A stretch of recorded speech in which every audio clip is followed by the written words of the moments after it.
महीना जुलाई, तारीख 31, हरियाणा का नूंह अचानक से सुर्खियों में आता है। सुर्खियों की वजह हिंसा, और इस हिंसा से उपजे दर्द के निशान कई शक्ल में अलग अलग जगह देखे जा रहे हैं। लेकिन इस हिंसा का अतीत क्या है? हिंसा क्यों पैदा हुई? अचानक से मेवात जो नूंह जगह है वो क्यों हिंसा की वजह बन गया, और इतनी ज्यादा वजह कि 5-6 और फिर अब आंकड़ा बढ़ते बढ़ते 7 मौतों में तब्दील हो गया है। आखिर क्या क्या वजह रही, इस पर आज हम चर्चा करेंगे। मेरी मौजूदगी जो है वो नूंह के आसपास से गांव में है। मेरे आप पीछे देखेंगे गांव का अगर मैं स्ट्रक्चर दिखाने की कोशिश करूं तो एक तरफ आपको मस्जिद नजर आएगी तो दूसरी तरफ आपको मंदिर नजर आएगा। और ये पूरा जो इलाका है, जो मेवात का बेल्ट है, जब हमने यहाँ लोगों से बातचीत की उन्होंने कहा कि कई सालों की यहाँ परंपरा है, जो हिंदू मुस्लिम है, जो कौमी यकजहती है, वो एक साथ ऐसे ही कई सालों से यहाँ रह रही है। लेकिन हमें लगा कि फैक्ट्स आपने बहुत देख लिए हैं, आंकड़े आपने बहुत देख लिए हैं, दावे वादे आपने बहुत सुन लिए हैं। हमें लगा कि जो स्थानीय लोग हैं, जो सालों से यहाँ निवास कर रहे हैं, सालों से रह रहे हैं, उनकी आवाज़ कौन उठाएगा? क्या ये जो हिंसा हुई उसमें मेवात के लोग शामिल हैं या नूंह के गांव के लोग शामिल हैं? ये बात नूंह और मेवात का ही व्यक्ति बता सकता है। इसी उद्देश्य से आज मेरे साथ यहाँ इसी गांव के एक शख्स मौजूद हैं। चूंकि नाम उनका नहीं बता पाऊंगा, तनाव का माहौल है और अपनी एक प्राइवेसी है, लेकिन हम सवाल तो कम से कम उनसे कर सकते हैं। मेरा पहला सवाल, आप यहीं रहते हैं? जी हाँ। हिंसा 31 तारीख को हुई। जब हिंसा हो रही थी, कैसे पता चला आपको कि हिंसा हो रही? क्योंकि जब हिंसा हो रही थी तो मेरे लड़के के घर से है, तो उस पर बच्चा हुआ था, तो मुझे हॉस्पिटल जाना था नलड़।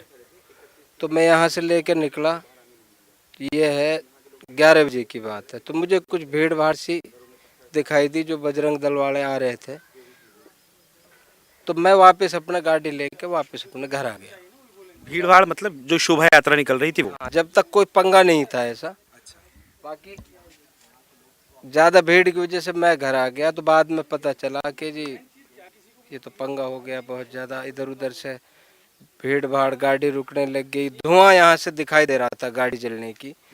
तो जो लोग आ रहे जा रहे थे उनसे पता कर रहे थे, तो बाहर के जो आदमी थे, दोनों तरफ दोनों समुदाय के आदमी थे, उनकी वजह से भिड़ंत हुई थी।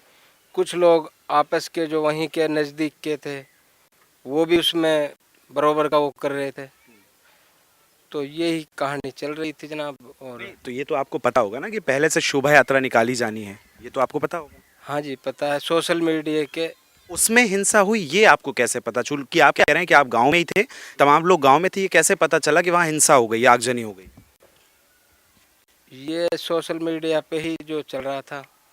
सोशल मीडिया पर इतनी जल्दी तो नहीं पता हो। मैं ये पूछ रहा हूँ कि वहाँ के कुछ लोग जब निकल रहे थे उनसे पता चला, या वो कुछ लोग यहाँ आए, कैसे आपको पता चला? इस गांव को कैसे पता चला कि बगल में हिंसा हो रही है? बगल में आने जाने वालों से पता चला। अच्छा। कुछ आ रहे थे, कुछ भाग रहे थे इधर उधर, तो पता चला कि भाई ऐसे ऐसे नूंह में पंगा हो रहा है, हिंदू मुसलमान का पंगा हो रहा है। तो हमारे जो यहाँ से जो बड़े बुजुर्ग थे उन्होंने सबको यहीं रोक लिया कि भाई अगर पंगा हो रहा है तो उधर कोई ना जाए, सावधानी के तौर पर। सावधानी के तौर पर। अगर कोई बंदा फंसा हुआ है या कोई मतलब वहाँ पहुँच गया तो उनको भी बुलाओ, किसी का भी है।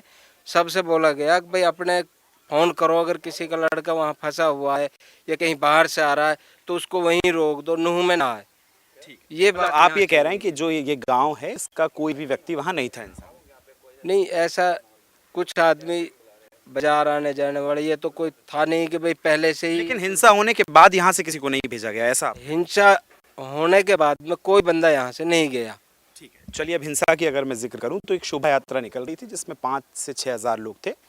700 से 800 लोगों ने उन पर हिंसा की और उन पर पत्थर बरसाए विशेष वर्ग के द्वारा। ये बाकायदा जो रिपोर्ट्स लिखाई गई हैं, जो वहाँ पूरा लीड कर रहे थे इंस्पेक्टर, उनकी तरफ से ये एफआईआर की गई है। तो ये 700 और 800 लोग, चूंकि आप यहाँ के रहने वाले हैं, आपने भी पता लगाया होगा कि भाई सालों से आप यहाँ रह रहे हैं, अचानक ये हुआ तो किसने किया, कौन थे वो लोग? ये बाहर के थे जी, दोनों समुदाय के लोग। कुछ तो जो शोभा यात्रा में जो आदमी आए थे उनके बीच में थे, कुछ ये जो मुस्लिम थे उनके साथ भी ये बाहर से आए हुए थे। नहीं, एक बड़ा साधारण सा सवाल है, कोई बाहर से आके मेवात में हिंसा क्यों करेगा? ये मेवात में इसलिए है जी कि ये जो पहले से सोशल मीडिया पे ट्रेंड चला रखा था, ये 31 तारीख का, किसने चलाया? ये मोनू मानेसर हुआ, एक बजरंगी है, क्या नाम उसका, बिट्टू बजरंगी है। जब ये आए हैं तभी भी इन्होंने, जिस दिन 31 तारीख को जब ये वहाँ से 9 बजे ये चले हैं, तब भी सोशल मीडिया पे इन्होंने डाला है कि भाई हम आ रहे हैं। तो कुछ बंदे बाहर से आ गए इस चीज़ को सुन के, नहीं कि यार वहाँ मेवात में ऐसा हो रहा है, नूह में ऐसा हो रहा है। तो ये सारे बंदे थे जो ये बाहर के थे, जो 40-40, 50-50 किलोमीटर दूर से ये आए हैं। बाहर के लोग पहले भी कभी आए थे क्या? नहीं, पहले कभी फिर इनको ये कैसे पता चला कि पहाड़ी का स्ट्रक्चर ये है, हमें मंदिर के ऊपर बैठना है, जब शोभा यात्रा गली से निकलेगी तो हमें यहाँ खड़े रहना है? बाहर के लोगों को कैसे पता चला ये? मतलब कुछ लोग इन्वॉल्व होंगे, जैसे मान लीजिए मैं यहाँ तक आया हूँ तो किसी के जरिए आया हूँ, आप तक पहुँचा हूँ, तो ऐसे ही क्या आपको लगता है कि कुछ लोग ऐसे होंगे, मैं ये नहीं कह रहा हूँ पूरा वर्ग, कुछ ऐसे होंगे जो सोशल मीडिया के सहारे उनसे इन्वॉल्व होंगे, उनको बताया होगा, ये तो मानते हैं? हाँ जी, कुछ हो सकते हैं। हाँ जी, बड़ी साधारण सी बात है, क्योंकि 700-800 लोग बाहर से आके तो हिंसा नहीं कर सकते हैं। कोई बाहर का आदमी नहीं कर सकता, कुछ ना कुछ तो है दोनों तरफ से। चलिए, आपने बिट्टू बजरंगी और इसका मोनू मानेसर का जिक्र किया कि उन्होंने ये वीडियो डाली, उसके बाद ये तमाम चीज़ें हुई। क्या हुआ उस वीडियो के बाद? आपकी भी बातचीत हुई होगी, यहाँ के जो बच्चे हैं सोशल मीडिया पे डाल रहे थे, क्या चल रहा था? चल यही रहा था कि जो कुछ बंदे यहाँ से भी उसको धमकी दे रहे थे, इधर उधर से, कुछ उधर से। ये तो गरमाया जा रहा था माहौल को।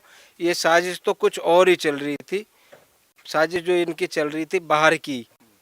ये तो यहाँ पंगा करना ही था, इन्हें हिंदू मुसलमान करना ही था, ये होना ही था ये तो। मोनू मानेसर ने कहा कि मैं सबको आमंत्रित करता हूँ, शोभा यात्रा में आई और मैं भी आ रहा हूँ, इससे हिंसा हुई। ठीक है, मैंने कई और पोस्ट देखे जिसमें ये लिखा गया कि मेवात की शान को बचाना है तो 31 तारीख को बता दो कि मेवात क्या है। इसके बारे में कुछ जानते हैं? नहीं, इसके बारे में तो नहीं जानते। एक जिक्र और किया गया कि मेवात आओगे तो हम बताएंगे कि प्याज फोड़ना क्या होता है। इस सेंटेंस को जानते हैं? ये इस टाइम का कोई बयान नहीं है, ये कोर्ट का बयान है, उसका मामन कोर्ट खान नहीं, विधानसभा में मामन खान ने बयान दिया था कि मेवात हिंसा में बहुत जल चुका, मैंने लड़ाई लड़ी है, अब की बार आओगे तो प्याज फोड़ दी जाएगी, है ना, ये बयान था। और उसके बाद यहाँ जितने भी वीडियो डाले गए सब में एक चीज़ हैशटैग लगाई गई कि प्याज फोड़ दी जाएगी। ऐसा आपको पता है? हाँ जी, क्या था इसका मतलब? इसका ये था कि जो मोनू मानेसर है, कभी भी आता है गांव में हथियार लेके, और किसी भी गांव से किसी भी बंदे को उठा के ले जाता है और मारपीट कर देता है। इसने काफ़ी सारे वो ऐसे कारनामे किए हुए हैं। तो विधानसभा गांव से भी कुछ किसी को उठाया कभी? हमारे गांव से तो नहीं उठाया, नूह से उठाया? नूह से आसपास के गांवों से उठाया है ये। दो जो जिक्र किया जाता है, नासिर जिनका नाम बताया जा रहा है, दो जो लोग थे, और मोनू मानेसर की तरफ से जब बातचीत की गई तो उसने कहा कि वो गौ तस्करी कर रहे थे, उनको उठाता था, और उसके बाद तराम वो फरार चल रहा था और राजस्थान पुलिस ने उसके खिलाफ नामजद जो रिपोर्ट है वो भी लिखी है, और वो आरोपी है, फरार चल रहा था, उससे हिंसा हुई। ठीक है, जब हिंसा हुई उसके बाद फिर अब जो गिरफ्तारियों का सिलसिला शुरू हुआ है उसमें क्या कहेंगे? किसकी गिरफ्तारी की जा रही है? यहाँ इस गांव से कुछ गिरफ्तारी हुई? नहीं, यहाँ से कोई गिरफ्तारी नहीं हुई है। नहीं हुई है। नूह में जिस तरह से हो रही है, या जो आसपास के 2-4 गांव हैं वहां से गिरफ्तारियां की जा रही हैं, उसमें क्या लगता है? वहाँ से हुई है गिरफ्तारी, जो जायज उनको पकड़ लें और जो नाजायज है उनको छोड़ें। एक छोटा सा और सवाल, जो कि जब मैं ऑफ कैमरा आपसे बात कर रहा था तो आपने बताया कि कावड़ यात्रा भी यहाँ निकली, उसमें किसी प्रकार की कभी कुछ नहीं हो, सालों से यहाँ रेता चला रहे हैं ना? महीना पहले कावड़ यहाँ से निकली थी, और डाक जो कावड़ थी उसमें पूरा हड़दंग रहता है, यानी कि 20-20 गाड़ियाँ इकट्ठी हो जाती है, डीजे चलते हैं रात भर। यहाँ कोई मतलब कोई प्रबंध नहीं होता प्रशासन का, ले भाई यहाँ पे तो बहुत बड़ा प्रशासन के बीच में के निकल रहे हैं। हमारे गांव में काफ़ी बड़ा गांव है, इसमें से निकलते हैं, किसी को आज तक कोई बंदे ने कुछ नहीं बोला। फिर इसमें क्या हुआ? इसमें ये जो पंगा हुआ है ये सारे बाहर के ही है, अपने यहाँ के लोकल बंदे। तो बाद में जो ये पंगा हो गया है, जो सुन सुन के जा रहा है, उनमें से अगर 100 बंदे गए हैं उसमें से 10 बंदे ऐसे हैं कि जिन्होंने कूद गए हैं उसमें। सही बात ये है। एक इमेज बनाई जाती है मेवात की कि भाई मेवात यानी कि डर वाला माहौल, यानी कि वहाँ हथियार, हिंसा, ऐसी तमाम चीज़ें। आप यहाँ रहते हैं, यहाँ हिंदू भी हैं, मुस्लिम भी हैं, बतौर मुस्लिम क्या कहेंगे अब दर्शकों को कि कैसा है मेवात आपकी नज़र में? मेवात में भाईचारे की मिसाल है जी। ना यहाँ पे कोई हथियार है, यहाँ पे सिवा लाठी के कुछ नहीं है। ना ही आज तक कोई ऐसा है कि हमारी पूरी उम्र में भी 40 साल की उम्र हो रही है मेरी, आज तक कहीं कोई ऐसा हथियार नहीं मिला यहाँ पे। हथियार नहीं है। एक एक छोटा सा और सवाल, आपने कहा कि बाहर के लोग थे, चलिए ठीक है, मैंने माना। शोभा यात्रा जो रास्ते से निकली तो घरों के ऊपर से पथराव हुआ, तो वो बाहर के लोग घरों पे कैसे पहुंचे?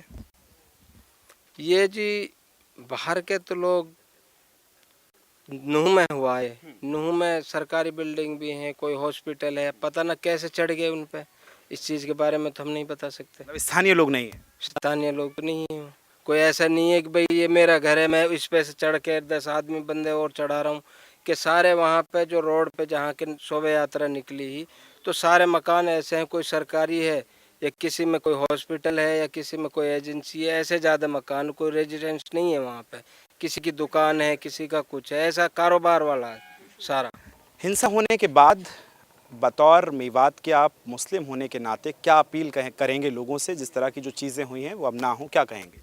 मैं तो यही कहता हूँ जी कि जो ये हुआ है ये गलत हुआ है, मेवात को बदनाम किया जा रहा है। मेवात को बदनाम किया जा रहा है ये, और आगे से ऐसा कुछ ना हो, और जो इसमें दोषी है उसको कड़ी सज़ा दी जाए। दोनों पक्षों? दोनों पक्ष में कोई भी चाहे, उनको कड़ी से कड़ी सज़ा मिले, ताकि आगे से कोई ऐसी घटना फिर ना घटे। तो ये थे हमारे साथ एक शख्स, विशेष वर्ग से हैं, और उनका, चूंकि ये कहा जा रहा है कि एक विशेष पर्टिकुलर वर्ग की आप आवाज़ उठा रहे हैं, सामने तरफ से आवाज़ नहीं पहुंच रही है, उनका क्या कुछ मानना है इस हिंसा के बाद, तो हमने ये बताने की कोशिश की कि यहाँ का जो मेवात का मुस्लिम इलाका है, वहाँ के जो मोमडेंस लोग हैं, वो क्या सोचते हैं इस हिंसा के बारे में। और वो कह रहे हैं कि सालों से जो अतीत रहा है मेवात का, वो कौमी यकजहती और जो गंगा जमनी तहजीब है उसका रहा है। उन्होंने कहा कि जब कावड़ यात्रा निकली तो हमने स्वागत किया, लेकिन इस हिंसा में किस तरह से हिंसा की आग उपजी है, जिसके दर्द के निशान अलग अलग शक्ल में सामने आ रहे हैं, इसका अंदाज़ा शायद उन्हें भी नहीं था और आज भी नहीं है। हालांकि अब ये जांच का विषय है कि कौन वो लोग थे। गिरफ्तारियों का सिलसिला जारी है। अब तमाम चीज़ें खुलेंगी तो पता चलेगा कि किन चीज़ों पर पर्दादारी थी और किन चीज़ों को सामने आना भी बाकी है। कैमरामैन सत्यन के साथ विकास सक्सेना, हिंदी खबर, नूह।